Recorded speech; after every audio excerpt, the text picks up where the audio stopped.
চলে যাব, কেউ আমাকে কবরে খবর নিবে না।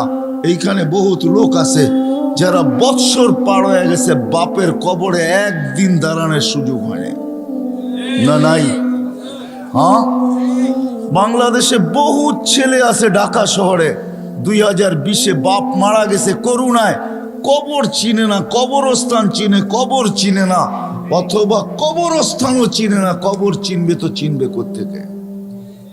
এরকম আছে। আসেন আল্লাহকে জিজ্ঞাসা করি আজকে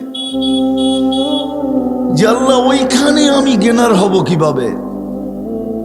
কবরে গেনার হব কিভাবে? কেমন গেনার? রাখতে দেরি, আল্লাহ বলতে দেরি করবে না। ফাফরিশ ফিরাশাম মিনাল জান্নাহ, জান্নাতের বিছানা বিছায়া দাও। কবর কানে কানে বলতে দেরি করবে না। ইদান উহাব্বিলু লাকা বাতনি খাদরা, আমার পেট তোর জন্য সবুজ শ্যামল হইতে দেরি হবে না। এই কবরে গেনার হব তো হব কি করে?